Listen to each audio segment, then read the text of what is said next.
Hi, this is a new Nigeria with Wale Oluwade.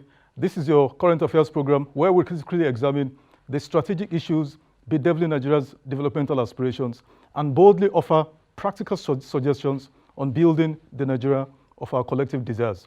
As you can see, obviously, today's episode is a little bit different. We're taking a different approach. In this episode, I'll be looking at the remaking of Nigeria, the imperatives for a national economic and development master plan. Successive governments since the dawn of the Fourth Republic have come into power with its own plans and programs. When it leaves, a new government comes and begins afresh. It is the same across almost all the 36 states of the Federation. Is it any surprise then, that we seem to be going around in circles, gyrating on one spot, as it were. Yet, this isn't how successful nations of the world are developed. In this episode, therefore, I intend to present the justifications for a national economic and development master plan consisting of the first of three strategic issues that, if adequately addressed by the three different tiers of government working together in synergy and perfectly executing these strategic issues,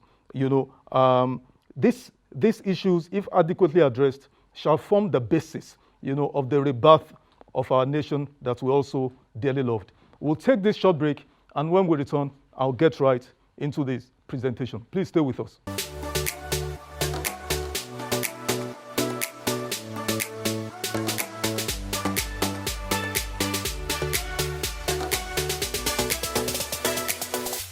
Welcome back. So here is my presentation titled Practical Strategies for Job Creation and Poverty Eradication in Nigeria, 2023 to 2033. It's a 10-year national economic and development master plan. Now, we'll go right into it. So this is just some story. We don't need to bother ourselves with this, but suffice to highlight this quote by Professor of Social Development, Professor Jeffrey Sachs, who said, "What makes a nation work? People-centered governance. Evidence abounds that the governments that are devoted to finding practical, even if often simple solutions to the needs of their people are the models of governance excellence the world must emulate." So here, I did a brief diagnosis of the three strategic issues that we need to deal with as a nation. And without dealing with this, whatever we do, we're not going to go anywhere. A definition of a strategic issue without sounding too technical simply means such factor that if an organization, but in this case Nigeria, if you get it right, you're on the path to progress or success. But if you don't get it right, you're not going anywhere. So what are they? Number one, crude oil and gas resource management. All of us, who are matured and enlightened enough, know that this has been the bane of our nation's existence. We're blessed with crude oil resources, but then over the years, we have earned almost $2 trillion since 1958 when oil was first discovered in Olobiri. But if you were to look around Nigeria, what do we have to show for these humongous revenues that have been earned by Nigeria in the past 6 decades or thereabout? Number two, multi-dimensional poverty.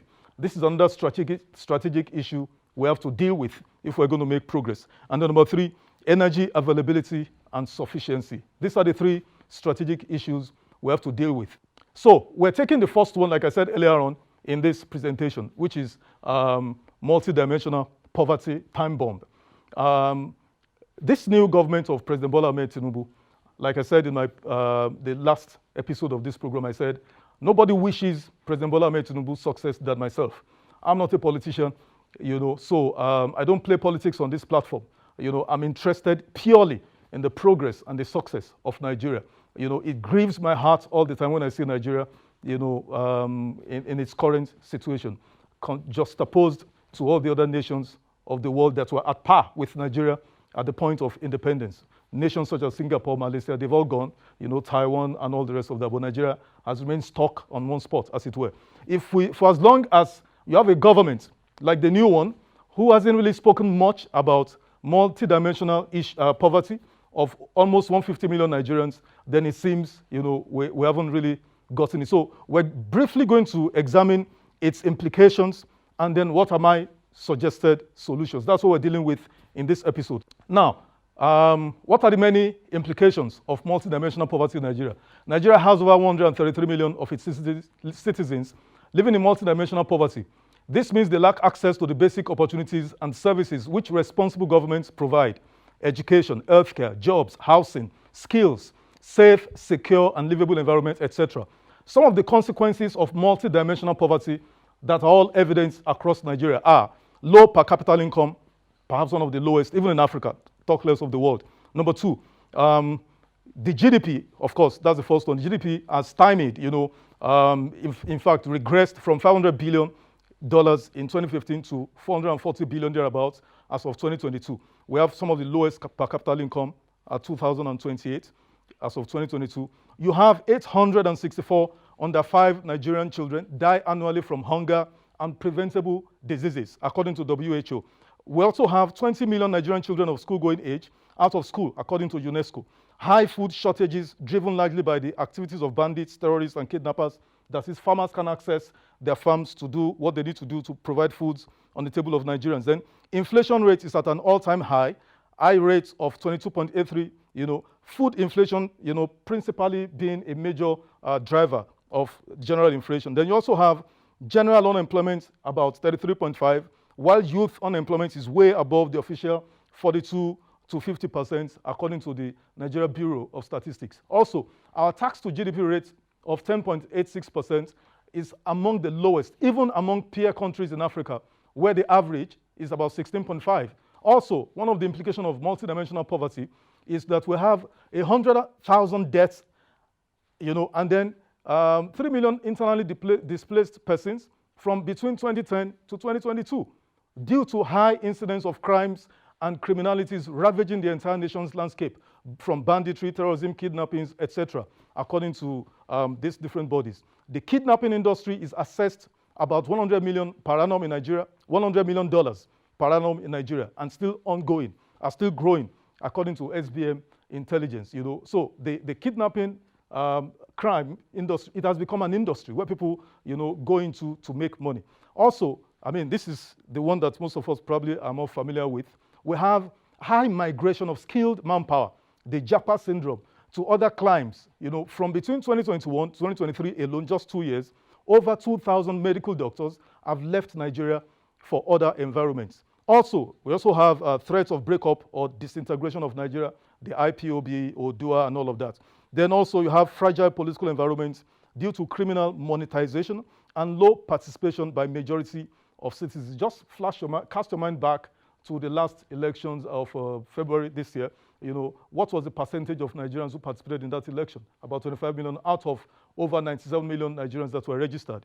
So you also have weak and corrupt public institutions prone to serving the whims of politicians rather than the interest of the nation. So these are all implications of multidimensional poverty, or even if not implications, some of the drivers of the huge, humongous number of multidimensionally poor Nigerians. Now, successive governments, especially in this Fourth Republic, President Obasanjo set up the NAPEP, National Poverty Eradication Program. They've tried to address poverty, in Nigeria, but then there has been challenges with their approach and the strategies adopted, particularly the immediate past president and administration of President Muhammadu Buhari, who famously said he was going to lift 10 million Nigerians, out of poverty every year, and all of that. I'm not even sure in all the 3 years or 4 years of the last term, I'm not sure they did even 3 billion out of the 10 million they were meant to do, or 100 million they were meant to do. Now, what were the factors that contributed to the failure of most of the efforts of previous administrations in tackling multidimensional poverty in Nigeria? Number one, there was no philosophical underpinning to most of these plans. There was no grand vision. The plans were neither structured, prioritized, nor data-driven. The plans also were not integrated into an economic master plan. Also, the federal government, the state governments, and the local governments were oftentimes working at cross purposes. Also, massive corruption, bedeviled most of these poverty eradication policies or programs. And finally, the federal government and states has approached poverty as a lack of money. So what the federal government and state governments do essentially is to give people doles, or handouts. Next slide. Now, before I go into my own suggested solutions, what are the premises? What are the premise of my suggestions? Number one, we need to get a definition of poverty right before you need to understand something before you can address a solution. That means you need to have a proper diagnosis before you can proffer remedial steps. So poverty is not a lack of money. Poverty is a lack of access or opportunities to the basic needs of human life. This includes, again, food security, quality education and healthcare, decent housing, good paying jobs, and a secure and safe environment. Number two, premise, the role of government. Chapter 2, Section 14, subsection 2B of the 1999 Constitution, as amended, says, the welfare and security of the people shall be the primary purpose of government. So, governments at the three different tiers, federal, state, and local government, ought to understand that their primary responsibility, is the security and the welfare of the people. But if you examine what most of our governments do, then you know that, the security and the welfare of the people they preside over are the furthest, from their minds. Number three, nation building is a bottom-up process. Nations are built from its smallest units upwards, incrementally and step by step, from the wards to the local governments and to the states. No nation develops and grows from a federally structured and administered operating governance model. Effective and impactful governance is always a bottom-up process. But if you examine Nigeria in the last 24 years of this Fourth Republic, it's been government sitting down in Abuja and thinking it could administer or jumpstart, Nigeria's developmental processes, from Abuja, and it's never going to happen, And of course, most of the governments, most of the state governors don't even have a clue, what their job description, is, and some who do, because they seem to be overwhelmed or ill-prepared for the assignments, and so you see them just come spend 8 years, and at the end of the day, they've done nothing, maybe except building roads and flyovers, and then they leave the people that the Constitution says is their primary focus. They leave the people unattended to. They're busy building bridges and roads and shiny airports and stuff. Now, one other premise of these solutions, human resources should be our greatest asset. But so far in Nigeria, we have treated our human resource as trash.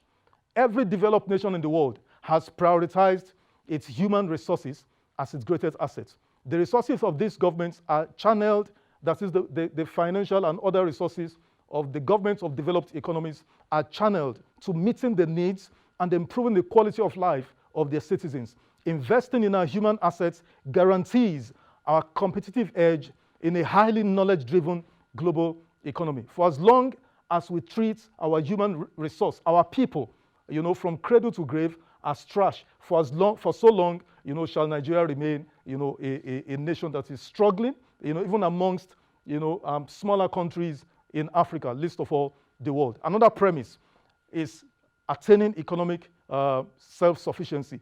Nigeria must meet the needs of its citizens in food, in education, in healthcare, in jobs, housing, and security in the next 10 years. This is basic. Without that, if we don't understand this simple statement, then we haven't even started. We can no more sustain a profligate and import-dependent economy, which is what we have done hitherto. So I will present, my 10 steps suggested solutions, from this point on. So what are my practical strategies to solving mass poverty in Nigeria? Number one, we must have a grand vision. A grand vision. Now, what's the grand vision? Attaining self-sufficiency in the following by 2033 becomes an urgent task. Attaining self-sufficiency in the following by 2033 has become an urgent task. Food security, education, healthcare, housing, jobs, guaranteeing a safe, secure, and livable environment. What we have done, what is going on in Nigeria currently is that we have outsourced all of this to other countries of the world. We import everything. All our children are going to school, abroad. Healthcare, Nigerians, between healthcare and education, Nigeria is wasting about $6 billion annually on these two alone. If I don't know how anybody can explain why a Nigerian child is going to study in Sudan, in Benin Republic, in Togo, and all these other places, Ukraine, and the rest of that. We need to provide housing, jobs. So we need to attain self-sufficiency. This has got to become a vision for our political leadership at the federal, state, and local government level. Number two, suggested solution. Now, this is the key. We need to craft a 50-year national integrated economic development master plan anchored on the aggressive incubation of medium, small, and micro enterprises clusters, special economic zones, high city hubs, etc., in targeted economic sectors across the 6 geopolitical zones of Nigeria. The critical economic sectors will include agriculture, ICT, production of drugs and healthcare consumables, fashion and accessories, furniture, household electronics and appliances, arts and entertainment, sports industry, etc. Number 3, an overarching legislation. There is a need for a federal legislation which consolidates and codifies the broad objectives, goals, and policy framework of the proposed 50-year National Integrated Economic Development Master Plan. This law shall deal with issues such as population control policy by limiting the rates of childbirth per family to 2, at least for the next 10 years in the first instance. This law also shall include guaranteeing universal basic access to primary and secondary education. Also, universal primary and tertiary healthcare reforms through the National Health Insurance Scheme, and then medium, small, and micro enterprises incubation. The law shall also include targeted economic sectors and activities, across the state. You'll see it in subsequent slides. This plan also would include vocational / skills center, technical colleges, housing, etc. So the law would mandate the government at the different tiers to develop or incubate, or set up vocational or skills acquisition centers. Also, the full financial and administrative, government architecture will be contained in the law. Also, adoption of states and community policing, will be in the law. Strategic funding, as a first-line charge from the Federal Accounts Allocation Committee would also be in the law. Provision of critical infrastructure. The law will mandate that critical infrastructure such as power, roads, finance, markets, training, and all of that, shall be prioritized, but then through a partnership with the private sector. And then the law would also spell out the governance supervisory framework for the National Economic and Development Master Plan. We'll take this short break, and then when I come back, we'll continue with our presentation. Please stay with us.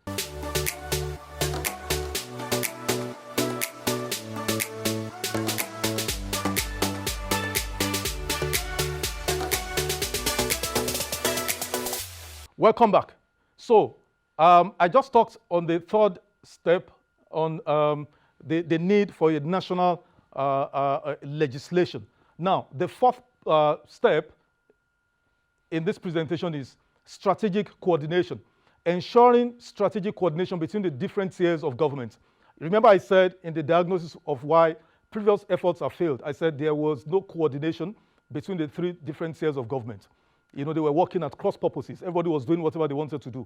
In fact, even amongst governments of the same political party handing over to one another, a new government comes, jettisons almost everything the previous government was doing and starts afresh. And then even at the vertically, horizontally, everybody was just doing whatever they were doing. You don't build a nation in that manner. So there's got to be strategic coordination amongst the different tiers of government at the federal and at the states. Institutionalization of robust peer review mechanisms and provision of matching grants among states and local governments and the federal government. Also, we must develop a strong interface between the public and private sectors for long-term infrastructure finance and development. What governments have done, like the previous federal government of Muhammadu Buhari, was to deploy huge resources to so-called building infrastructure.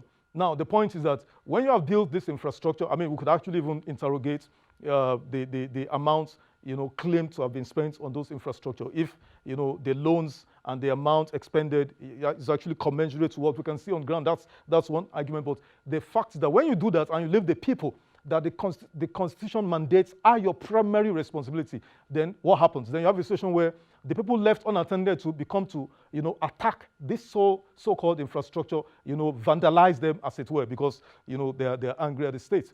Number 5, strategic funding. Funding for poverty eradication and job creation program shall be from the Federal Accounts Allocation Committee and deployed directly to the program. The current system is inadequate and largely riddled with wastage, rampant corruption, and mismanagement. Strategic infrastructure development, that is power, railways, ports, roads, iron and steel, mass housing scheme, etc., shall be through private sector driven funding. Why is this necessary? Because, like I said just some 30 seconds ago, if you take the money that is meant for food security, that is agriculture, education, healthcare, housing, security, and then you channel it to building roads and stuff, then you leave the people unattended to, you would have the crisis, the near state of anarchy that Nigeria is currently embroiled in. That is what happens. What are SMART goals?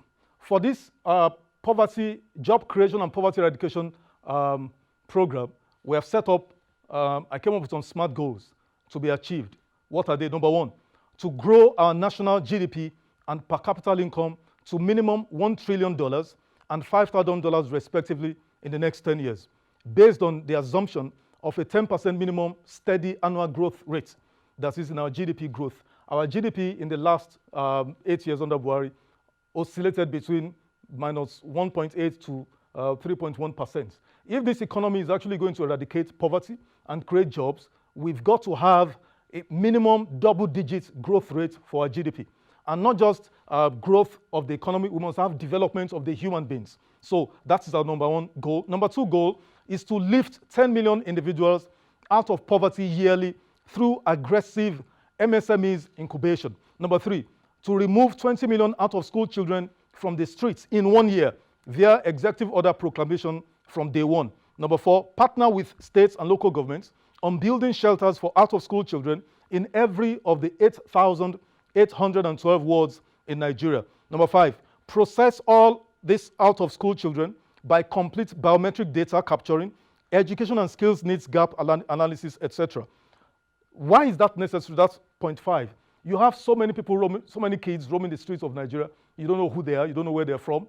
Most of them, probably not most, some of them probably not even Nigerians. And then, of course, you have this huge wave of crime being perpetrated by, faceless people, ghosts, as it were. But if you have these 20 million, people who are the source of recruitment, for terrorists and bandits and kidnappers, if you have their biometrics in the data system, of course, it's easy to identify, to fight crime in a more scientific manner. So, number 7, build 774 vocational education schools in 774 local governments in 2 years. Now, we double this every 2 years for the next 10 years. Number 7, 20% annual reduction in daily infant and maternal mortality to 0 in 5 years. Currently, Nigeria is perhaps the highest in infant and maternal mortality rates in the entire world. Number 8, steady annual increase in our tax to GDP rates to 25% in the next 10 years. Currently it's 10.86, but I'm glad to hear the president say in the next 3 years they want to increase tax to GDP rates to 18%. Why I am a bit skeptical is that I didn't see any data, any basis for that assumption. Anyway, number 9, build 1 primary healthcare center in every 774 local governments in 2 years until the 8,812 wards are covered.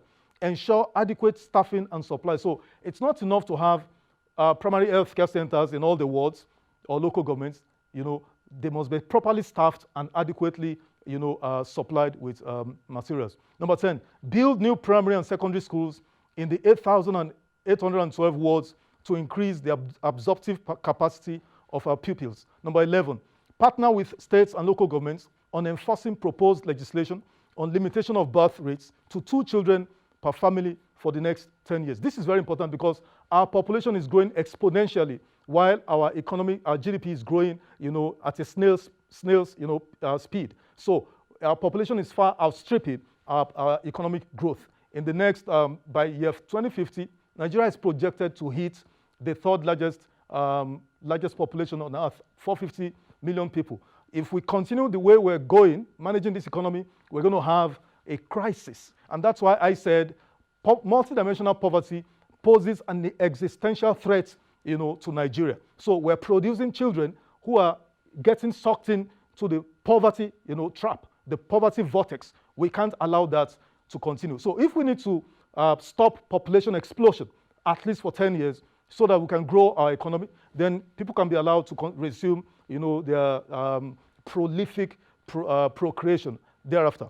Number 11, incubate 2 million MSMEs in industrial clusters, special economic zones, technology hubs annually for the next 20 years.